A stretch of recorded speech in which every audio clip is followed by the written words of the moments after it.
The Voice Season 26 Episode 11 Recap. The origins of the mad scientist of music. With only a few steals left, the final battles of The Voice Season 26 are here. It's a given that exceptional talent will fall to the wayside while solidifying the perfect roster before the live shows. In a season where veterans and rookies are utilizing different strategies, they're all united in the fact that this game is hard. But The Voice is all about the coaches. The singers are just the pawns in their game. Reba McEntire and Michael Bublé each have a steal available to use. Gwen Stefani and Snoop Dogg have run dry. Well, what's not in short supply is talent.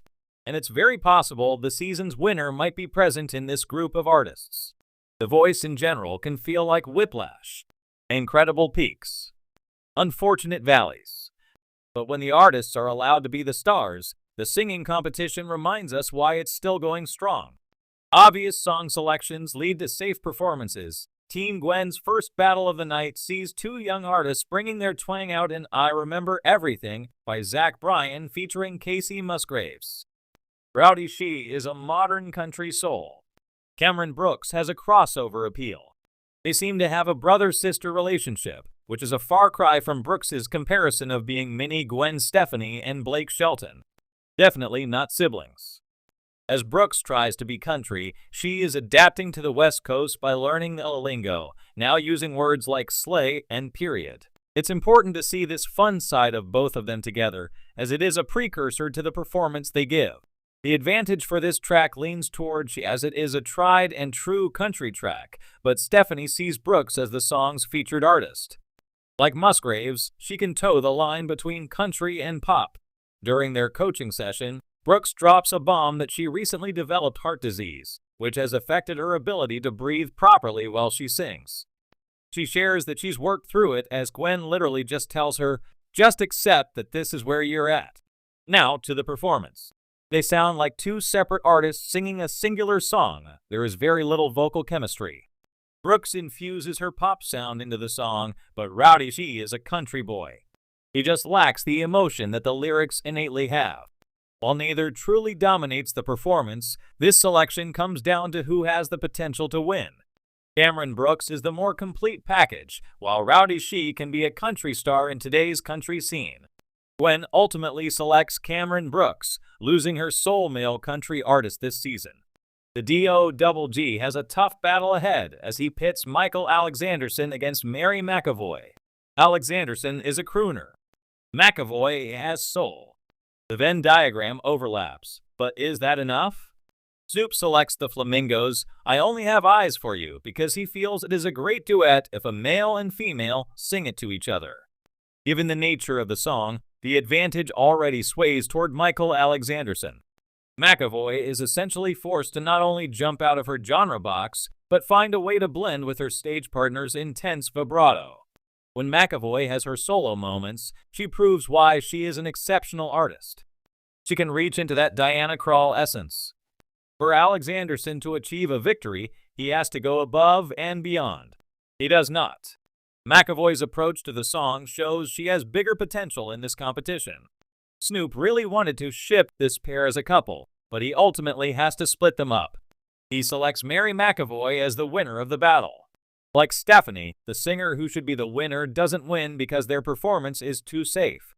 Pushing beyond their wheelhouse proves beneficial when searching for versatility.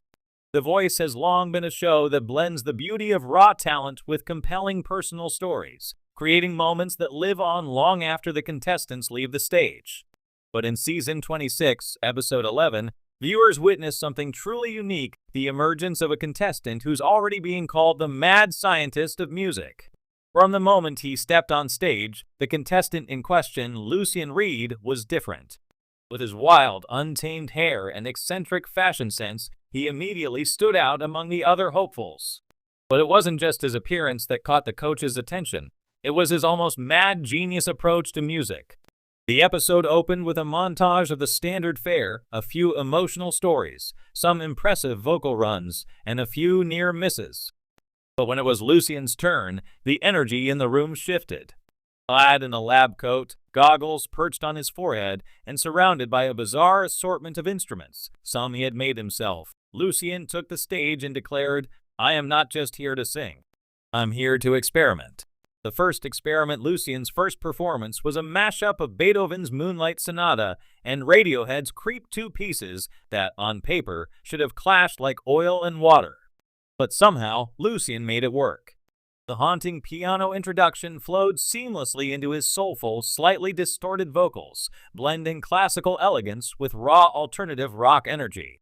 As the performance unfolded, the judges were visibly intrigued.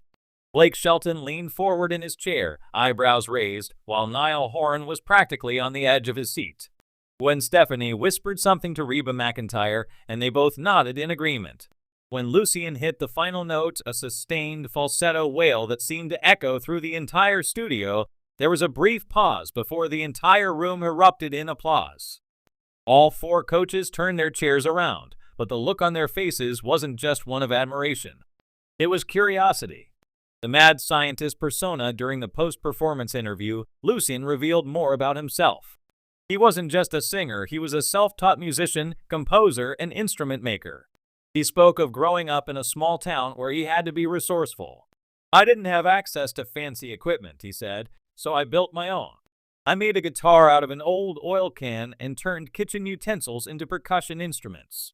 His quirky, offbeat nature earned him the nickname the Mad Scientist of Music, a title that Lucien embraced wholeheartedly. Music is science, he explained to the coaches. It's about trial and error, about taking risks and finding new combinations that work. I don't want to just follow the rules, I want to rewrite them. The coaches were impressed not only by his unique approach, but also by his understanding of music theory and his willingness to push boundaries. Lucien's technical prowess was undeniable, but it was his fearless experimentation that made him stand out. The coaches' battle, with all four coaches vying for Lucien's talent, the next few minutes were filled with impassioned pitches.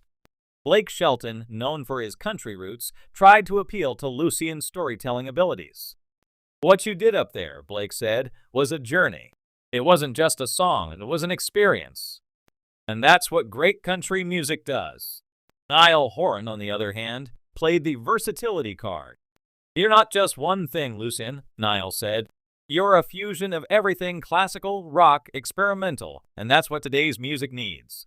I've worked with artists who think outside the box, and I know we can make something groundbreaking together. Gwen Stefani, ever the artist with an avant-garde approach, was especially taken with Lucien's style. You're a visionary, she said. I love how you brought so many different genres together. I'm all about breaking the mold, and I think we could really push each other creatively. But it was Reba McEntire's heartfelt approach that ultimately won Lucien over. She spoke about authenticity and embracing one's unique path in the industry. Lucien, you've got something nobody else has, Reba said. You don't just play music, you create it. And I want to help you keep creating. A bold future Lucien's decision to join Reba's team was met with thunderous applause, and his journey on The Voice officially began. But this episode made it clear that he wasn't just another contestant. He was a game changer. His unorthodox approach to music had already made an impact, and viewers were buzzing with excitement about what he might do next.